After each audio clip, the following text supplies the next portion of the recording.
Whoa, whoa, whoa. Can't handle it, I'm going down. Sweet. Welcome back, everybody, to this week's McInnes Marketing Minute. Jay, welcome. Okay, we're on the seawall. Unnecessary, but yeah, we are on the seawall, and today we're going to be talking about whether the market is going to come back or not.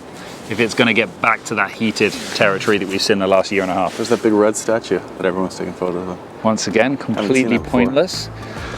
Is the market coming back? What do we think? So I'm going to start this off with, it's more important to look at why would the market be coming back? So what's the deciding factors that make a market come back? So for example, I've prepared an example. Oh, it's the first. So during COVID, obviously people's need for space became apparent. Rates to borrow money were extremely low. And lowering. Yep. Unfortunately, there were some people who were cash strapped and they obviously needed to sell. Always is. There were some people who took advantage of that for investment opportunities. I think there was much of that, people having to sell. That's a different conversation for a different topic. I don't buy it. And on top of that, the demand was obviously hot while the inventory amounts were low. So these are all tangible things that contributed to obviously the market that we've all seen the last year and a half. So what do those things look like moving forward paints a bit of a different picture. So, well, I mean, interest rates on fixed term, they changed in March. They've stayed pretty steady since. They've started to increase, but it's still very low. Very low. I locked in February 2020, and I'm still getting hosed. Your favorite Canadian word. Still getting hosed on the rate. And at that time it was cheap, so it's still, even though we've started to see increases again, still prospectively very cheap, of course. Yeah, so I mean, everyone who wanted to take advantage of cheap interest rates has pretty much already done so. I don't think anyone was holding out for cheaper interest rates. No. So they've taken advantage of that already. So you've not really got people trying to jump on the low interest rates in the same way that you did beforehand. When we're looking at the need for space, I think everyone who needed space has now purchased for the majority and got that extra space that they need. Thought they needed, but yes, another story again. Yep. Inventory levels are up. Yes. So I think we'll see those kind of steadily increase as well as we go into the fall market. As we go into fall, and you of course hear all these numbers that get thrown around, and as we all know, the majority of people are usually late to that party. Mm-hmm. These comps, I heard this, that was back in March when things were peaking, and now things are substantially different. Mm-hmm. So I think the majority of all that is people hearing numbers late, listening to the wrong sources, and then coming to market with these expectations that just aren't going to be unfortunately met. But that's another story again. And I mean, so yes, inventory is increasing.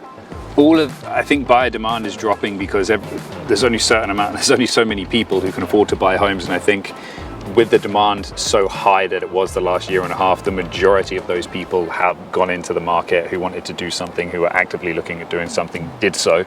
So the demand has naturally dropped, and you add that to the increasing inventory as well. Yeah. And a little known point, well, not a little known point, but the additional stress test rules. Yeah. So although it adjusted not too much buying power, it's probably going to affect mostly those first-time home buyers. As usual, but for the most part, that was a barrier to entry, which is, time will tell how much that affects it, but basically it's not contributing to a better, more heated market, if you will. Yeah, and the people I think that had urgency to get in did, and the people that are still watching now, to your point, are kind of watching, hopefully, hoping for something more drastic to change, allowing them to, I guess, trade up, or trading down still works, but trade up or actually enter. Mm-hmm. So I think the bulk of it is done, and we're left with a lot of inventory, a lot of expectations that are not going to be fulfilled. And a lot of people still, I don't think we've seen a circumstance, at least any of the stuff that I've seen, foreclosure counts are not like through the roof or anything like that. The mortgage forbearance, all that sort of stuff, obviously assisted with that. So again, I'm not of the mindset at all that I think it will stay balanced because I don't think that anyone or the mass need to sell. We're nowhere near that circumstance, and there was a lot of avenues for people to kind of escape that at the front end of the pandemic. Well, the other thing is price as well. Like, so June last year versus June this year, the average home price index has increased by 14.5%. So obviously you're getting a lot less for your money than you would this time a year ago as well. So as prices increase, a lot of people can't afford to buy houses, so they're just not going to upsize, something like that. And another common one that we keep hearing is the foreign buyers. You know, when the borders open, is it going to be enough? But to be honest, the foreign buyers were kind of like cut a lot when that 20% came in. I don't think that's going to be a thing. I think there's going to be a lot of people that are originally foreign that are now Canadian that may have left during the pandemic and will come back and have money, but I don't think you're getting that fresh, actual foreign cash. Again, is it enough to like push it up anyway? So there'll be a little bit here and there. And to be honest, even during the pandemic, we had a lot of people who are FaceTiming, using their representatives from overseas and making purchases on that choice. Personally, I couldn't buy just over some photos and FaceTime, but they seem to.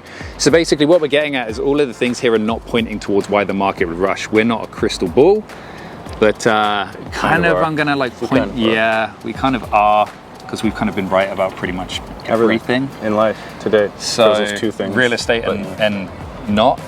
So we are crystal ball. That's what we should be, crystal ball real estate. Nonetheless, I think nothing is pointing towards the market going upwards, and it's actually pointing more towards the balanced and the buoyant side.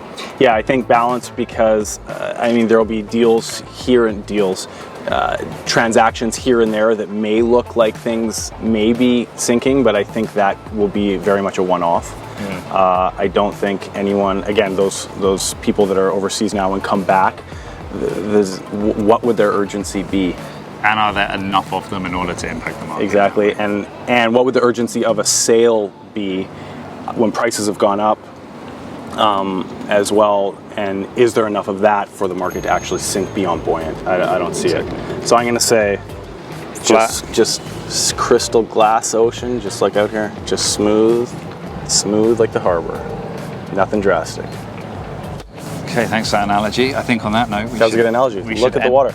Other than the waves, cut it right here. Thank you as always for watching. We'll be back next week. We've spoken about this. They need the analogy. Awful analogies and wasting time. You're the worst. I need a rematch. Let's go.